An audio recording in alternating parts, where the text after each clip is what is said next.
Assalamualaikum warahmatullahi wabarakatuh. Perkenalkan, saya Tommy Wiranata dengan NIM A1C422080, mahasiswa Pendidikan Biologi Universitas Jambi. Jadi, di sini saya akan melakukan praktikum pengamatan mengenai metamorfosis pada kodok. Adapun yang menjadi tujuan dalam praktikum ini adalah yang pertama, untuk menjelaskan jenis-jenis metamorfosis. Yang kedua, untuk menjelaskan tahap-tahap metamorfosis pada kodok. Yang ketiga, mampu menjelaskan faktor-faktor yang mempengaruhi metamorfosis. Dan yang terakhir, yaitu mampu menjelaskan perbedaan metamorfosis dan juga regenerasi. Jadi, sebelum kita melakukan praktikum ini, kita harus terlebih dahulu mengetahui konsep dari metamorfosis itu sendiri.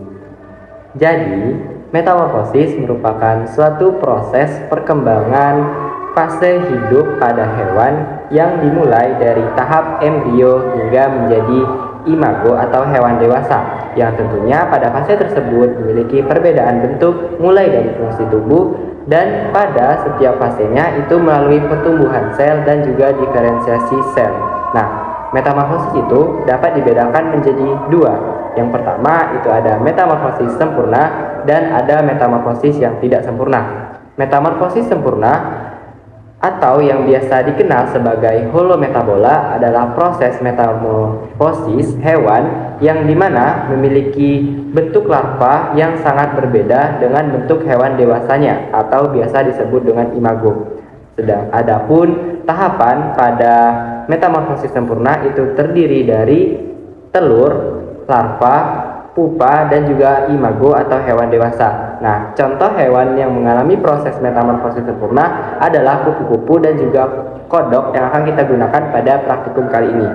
Kemudian ada metamorfosis tidak sempurna atau disebut sebagai hemimetabola. Merupakan proses metamorfosis di mana nimfa atau hewan mudanya itu memiliki bentuk yang menyerupai hewan dewasanya atau biasa disebut dengan imago. Adapun tahapan metamorfosis tidak sempurna itu dimulai dari telur, kemudian nimfa atau hewan muda, dan juga langsung ke imago atau hewan dewasanya. Nah, umumnya metamorfosis ini terjadi pada hewan jenis serangga seperti belalang, capung, dan juga jangkrik.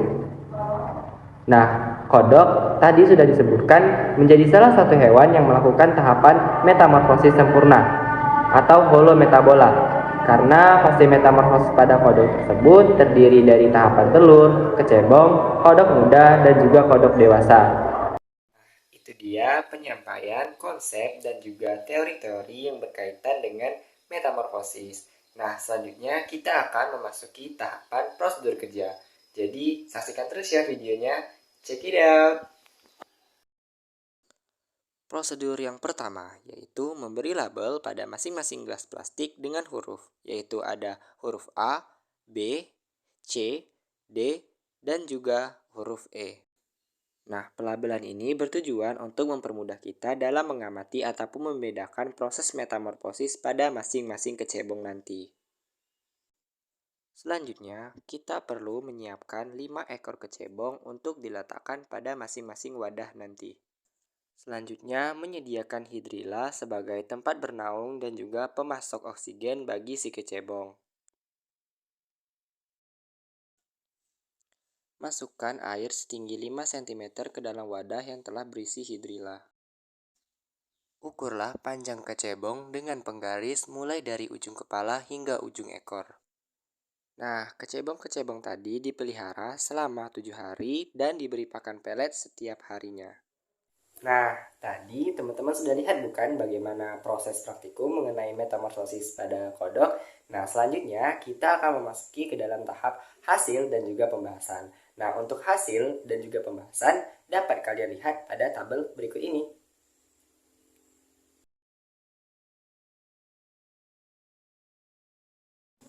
Nah, berdasarkan tabel hasil pengamatan tadi, maka dapat dilihat bahwa Metamorfosis itu merupakan proses perkembangan fase hidup hewan yang dimulai dari tahapan embrio hingga menjadi dewasa yang memiliki perbedaan bentuk atau fungsi tubuh pada setiap fasenya melalui pertumbuhan sel maupun diferensiasi sel.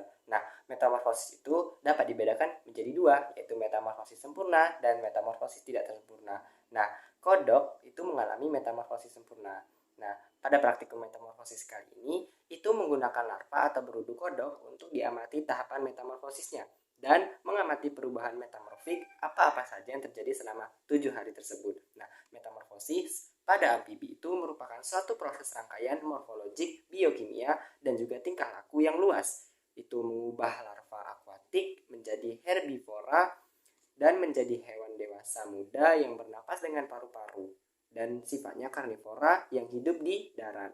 Nah, ada beberapa faktor yang mempengaruhi metamorfosis, yaitu ada faktor internal dan juga faktor eksternal.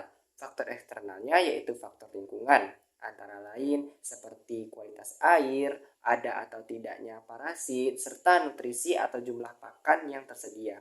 Kemudian faktor internalnya itu meliputi perbedaan umur, kemampuan beradaptasi dengan lingkungannya, kemudian ada hormon, dan adanya ketahanan terhadap penyakit. Kemudian, parameter metamorfosis adalah kebugaran. Nah, pengaruh kepadatan terhadap metamorfosis telah membuktikan bahwa kepadatan larva rendah biasanya terdapat di ukuran yang cenderung lebih besar, bertahan hidup lebih baik, memiliki lipid yang lebih besar, sehingga memiliki ketahanan yang lebih tinggi terhadap parasit, dan telah meningkatkan kemungkinan untuk berkembang biak dan menghasilkan ukuran yang lebih besar.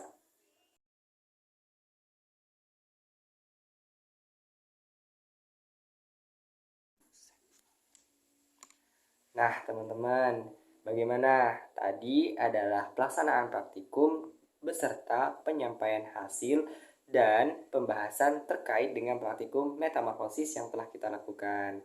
Semoga bermanfaat. Saya ucapkan terima kasih. Wassalamualaikum warahmatullahi wabarakatuh. Salam lestari, salam konservasi. See you next time.